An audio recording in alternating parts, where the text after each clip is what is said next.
I don't want any more bloodshed in South Sudan. The world's youngest country in crisis, South Sudan, faces new violence while trying to find the way toward peace. Hello, I'm Anand Naidu, and this is The Heat.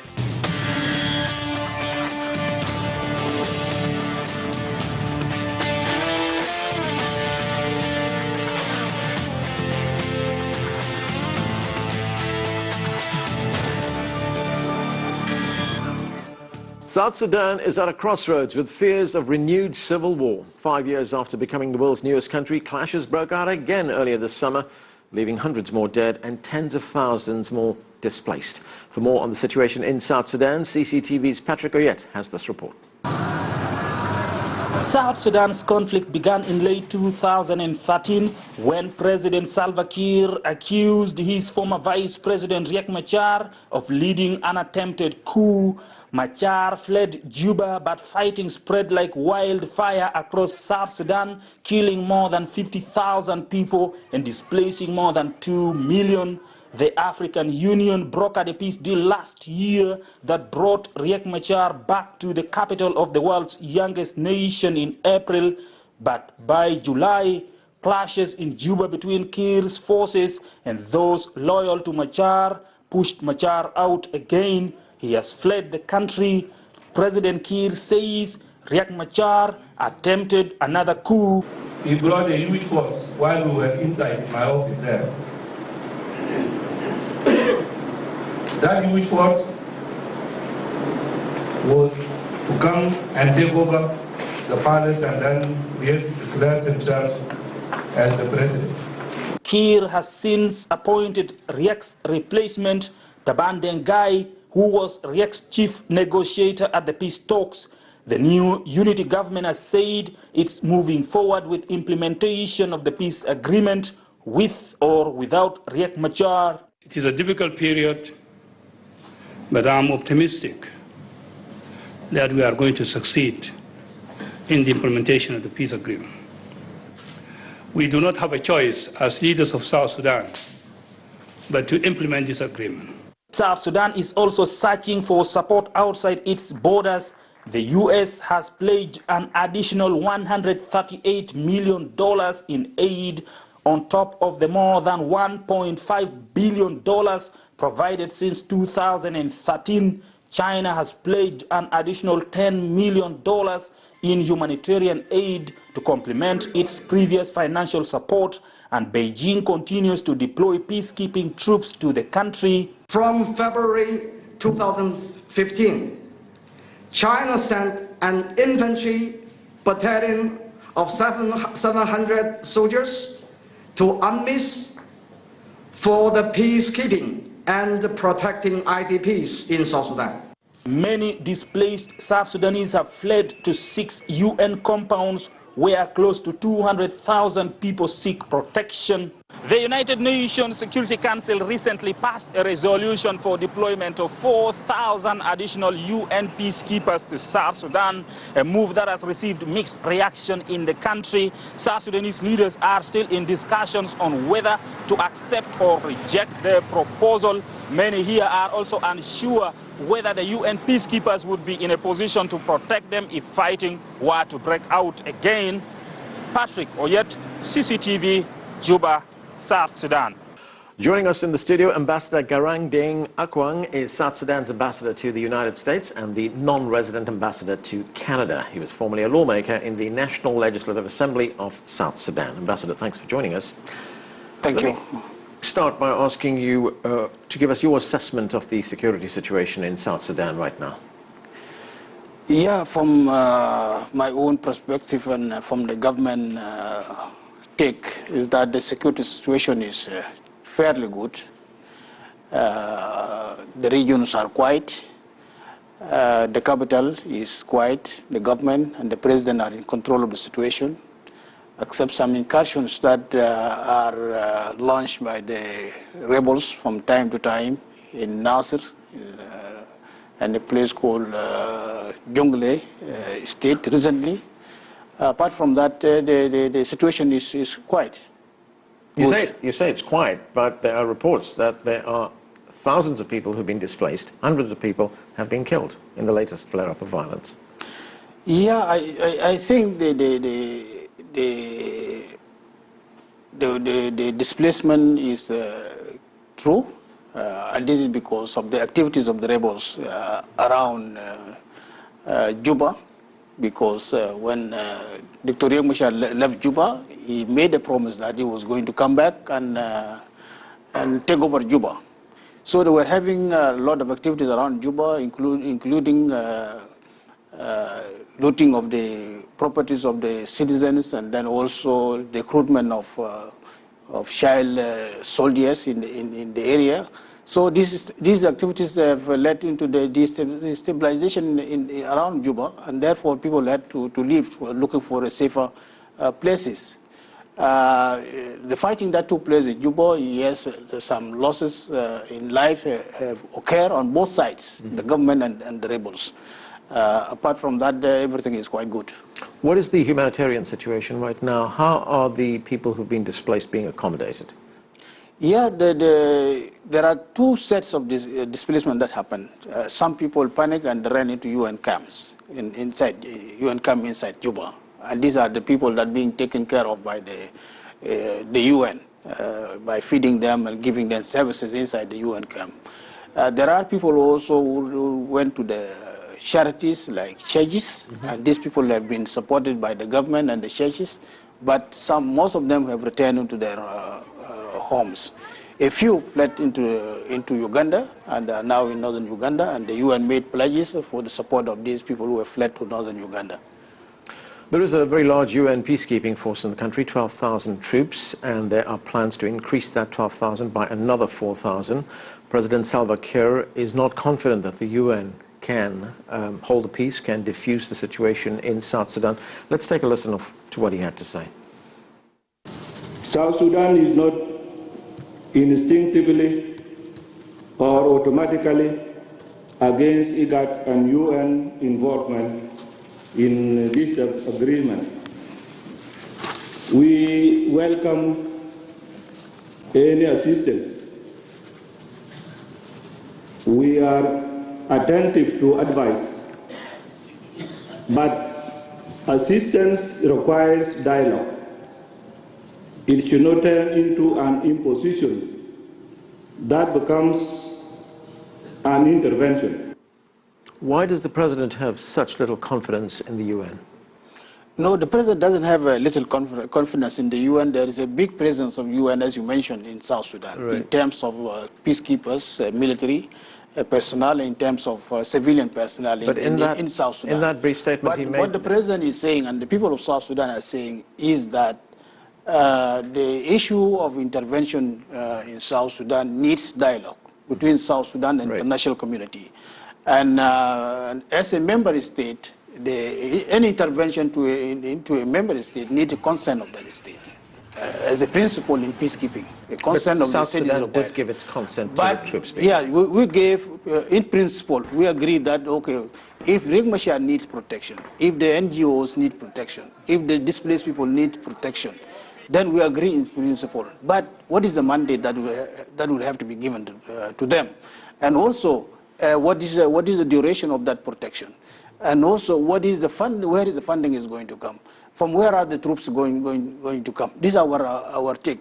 But the resolution that was passed by the Security Council ignored South Sudan concerns, ignored some members' concerns in the Security Council, ignores the concerns of that were expressed by China, by the Egyptians, by the Russians, by the Venezuelans, and a couple of other members. And that resolution was not a unanimous resolution. It was passed by a majority, but some people expressed serious concern because the government consultations were not taken on board. So the president is saying that, and we in South Sudan were saying that we are not against the UN coming to South Sudan. UN is already there. Right. We are not against the IGAD coming to South Sudan, but we need to dialogue. The resolution called for the takeover of Juba by a force that to be deployed, and that is, we say that will undermine the sovereignty of the country. And also it calls for the takeover of the airport. It calls for the takeover of the inlet and outlet of the capital. So even the president, when he goes traveling, might have to contact you and say, look, I am traveling. In a country that is sovereign, it is not feasible. And these are the concerns that were expressed by some members in the Security Council. If we look at the current dispute now between government forces and the rebels, what are the diplomatic options that are open to resolve this? Yeah, we are saying that this current peace agreement, despite the faults that are in the peace agreement, that is the best option we have now. Any other option will be going back to war, something that is not palatable to the people of South Sudan, neither to the region. So we are sticking to this peace agreement. With the new partner that has emerged from the IO, SPLM-IO, we are fairly continuing with the implementation of the peace agreement.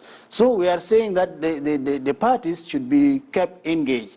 The region should keep also supporting us. The international community should continue to support us. But to send some negative signals from the international community or from the UN, this is going to implicate the problem more than it is now. So we are saying that, look, let us come together. Let us look into the regional prospect of trying to involve in South Sudan. Take the concern of South Sudan on board. This is what we are saying. Now, China has massive investments in your country, plays a big role in its economic development. Do you believe that China can play a key role in helping South Sudan achieve peace? I think that the people of South Sudan and the government of South Sudan appreciate the role of China in South Sudan. China played a very critical role and continues to play that one. First, China is the biggest investor in South Sudan, billions of dollars, especially in the oil sector. China is one of the few countries that has been standing with the government of South Sudan and people of South Sudan during this crisis through humanitarian assistance, through the peacekeeping that it has been deployed, through some loans to the government of South Sudan, that even building the Juba International Airport, giving it a new good face. It was done by China, involvement in South Sudan. So we think that China has a critical role to play internationally and regionally and even nationally. So there's no doubt that people of South Sudan are really seeing China as a good friend in times of bad things when they go bad in South Sudan, in times of good things that when they're happening in South Sudan. So we will never do away with China. Right. Ambassador, thank you so much for joining us. Thank you very much. We are going to take a break right now. Coming up, more on the humanitarian crisis facing South Sudan, plus the way forward for the world's youngest country. Stay with us. You're watching The Heat.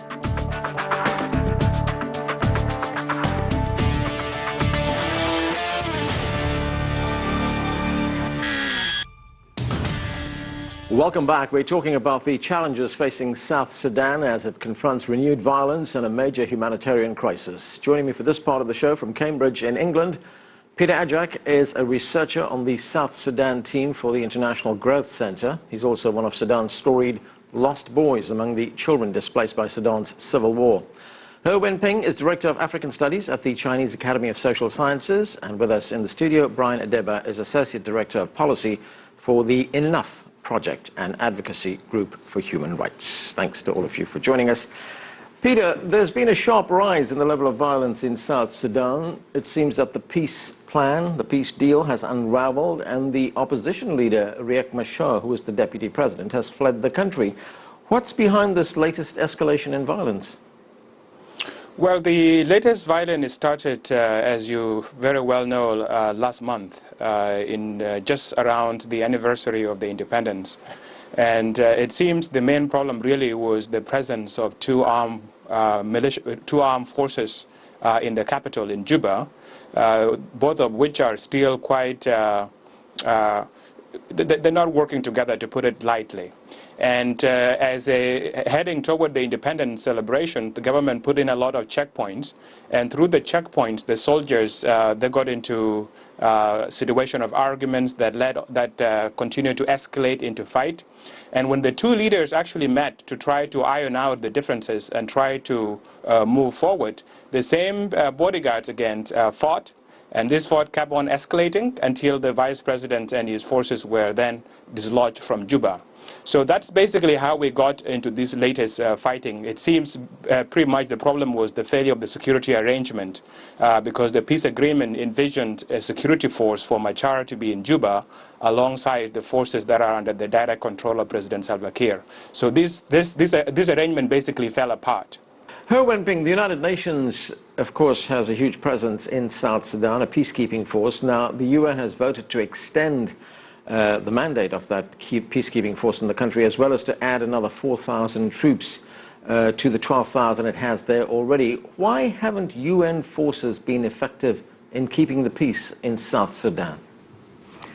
Well, we all know even the UN peacekeeping troops had suffered and also caused casualties. Among those casualties, there are 2 Chinese peacekeepers. So you can see even the peacekeepers themselves, their security now is in the danger. They are also even couldn't protect themselves well. So how could they say to protect those civilians and all those refugees? So in that case, that's why the UN now wants to add more those peacekeeping troops in Juba, and also those peacekeepers, 4,000 more, will be provided by those surrounding, neighboring, those South Sudan neighboring countries. But in terms of this new deal, now they are facing those obstacles coming from South Sudan government. South Sudan government feel very reluctant to new adding 4,000 troops, simply because they think their sovereignties has been also in the danger. Because according to the words given by the President Kiir, they have a very deep doubt about those mission of and also the weapon they are going to use, and also the members. Those peacekeepers coming from which country? For example, those neighboring countries, Kenya, Uganda, Ethiopia. So they have doubts about particularly the troops coming from Uganda. There are mistrust now among those countries. Brian, what do we know about the humanitarian situation in South Sudan right now? The situation was bad. Has it got a lot worse? The situation is very bad now. There are about 5 million people that have been affected and in need of assistance. Over 2.8 million people have been displaced. The northern parts of the country is facing a serious famine situation. All the aid agencies are warning that the signs are all there for a famine. So in general, in a nutshell, the situation has worsened considerably.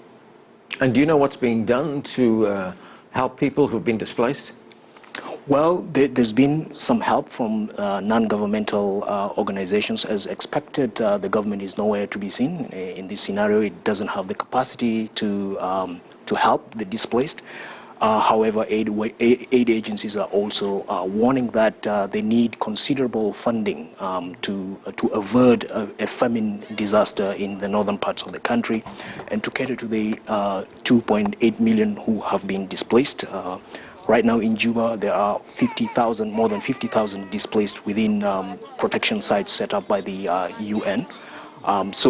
So in general, I was at a meeting last week with members of the NGO community here, and they raised the point very well, very clearly, that there is need for assistance and there's need for the international community to step in and donors to step in, especially to help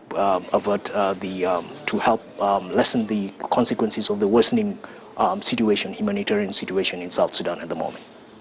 Peter, when we look at government control in the country, has the power-sharing government effectively collapsed in South Sudan?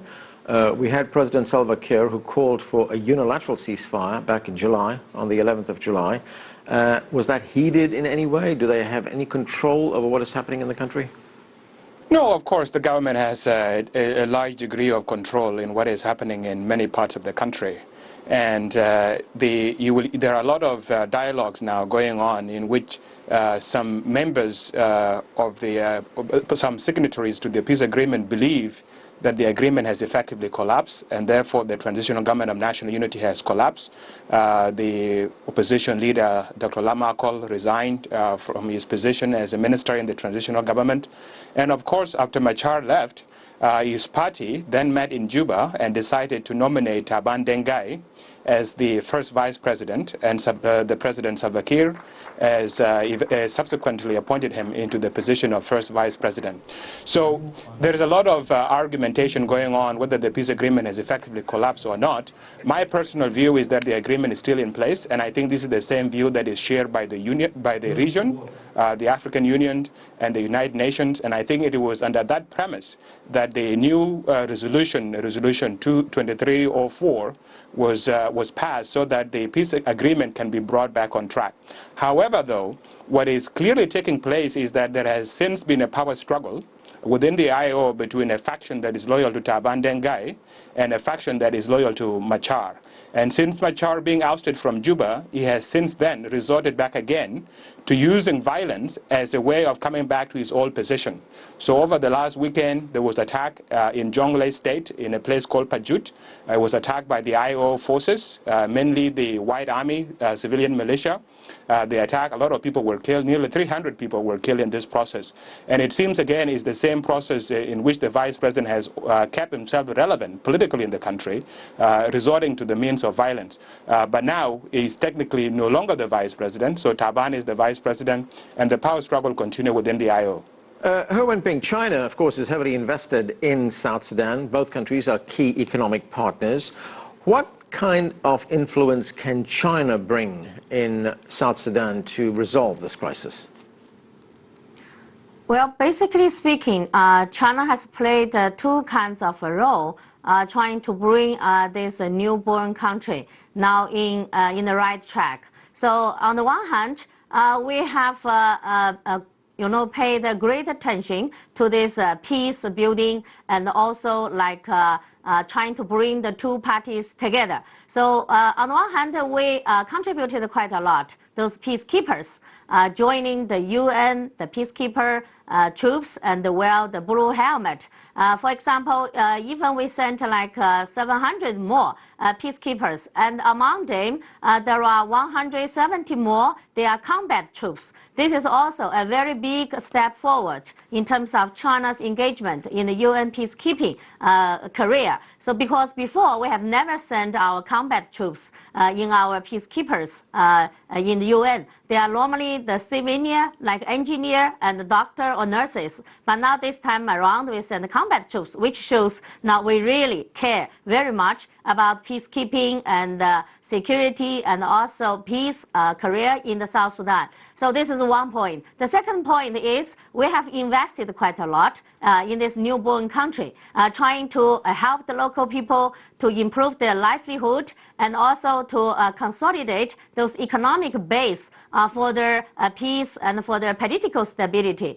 For example, we have now like 100 more those Chinese companies. They are either engaged in the infrastructure building or the communication, or we also offer some economic development assistance to build a school and a hospital, and also like dig the well, because the drought issue is a very serious issue in South Sudan. So all of those works, I think, will have from the two channels trying to help this newborn country. Brian, with the former Deputy President Riek Machar having fled the country, as we understand, a new Deputy President has been appointed. What are the diplomatic options that are open right now to diffusing this? Just before I answer that question, I just want to go back to a point that was raised by Peter Ajak about Riek Machar's resort to violence at the moment to remain relevant. I think that we need to take any reports of perpetuation of violence by either of the two parties with a grain of salt.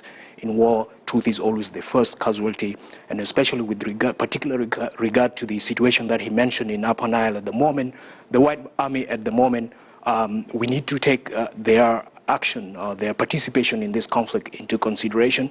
There are long-standing traditional rivalries between the White Army and members of the Dinka community that they attacked in Upper Nile, and we need to take every report of a perpetration. Yeah, but there already has been an escalation of violence. Oh, right? Yes, absolutely. I mean, if you look at the security arrangements, the whole greater Upper Nile region right now is in almost in a situation, in a full-blown war. All the reports that we've received indicate that everything has fallen apart in terms of the security arrangements.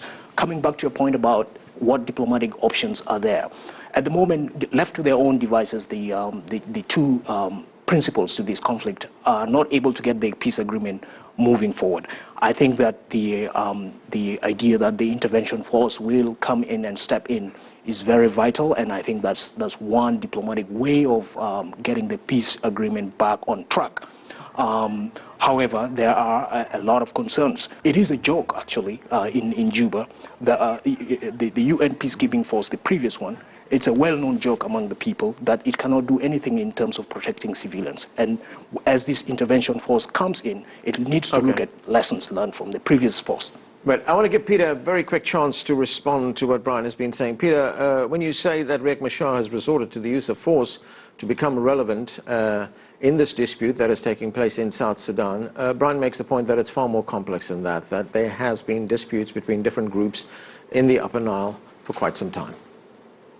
No, of course, those disputes has been there, but if you look at them, they have always been reinforced and exaggerated by the political differences. I myself, I come from Jonglei, so the place where the attack took place is only a few kilometers away from my hometown of Wangulei. And I have been in touch with the people on the ground, both on the military side, the civilians and the chiefs, including the authorities of the Jonglei. And this is a clear case. It was a white army that was mobilized, has been mobilized since the clashes broke out in Juba in July. But lately, especially after Riek managed to escape to Congo, they then staged on this attack. It was a very serious attack. 280 people were killed, so nearly 300 people lost their lives. So this is not something that we can speculate about. It's a reality. And if you look at it, why are they attacking at this point? What is the purpose? The purpose is Riek has lost out in the political struggle within the IO, and Taban has taken the upper hand, and Riek wants to create a situation that he still has a huge military following in the country, which is not true. And this is why basically he's resorting to the civilian, so that then he claims that he's relevant again to the country. Okay, we're going to have to leave it there. Thanks to all of you for joining us. That's all we have time for, but the conversation continues online. Chat with us about this or any other show on Twitter. We're at CCTV_America. We also use Facebook. Find us at facebook.com/CCTV America. I'm Arnold Naidu in Washington, D.C. Thanks for being with us.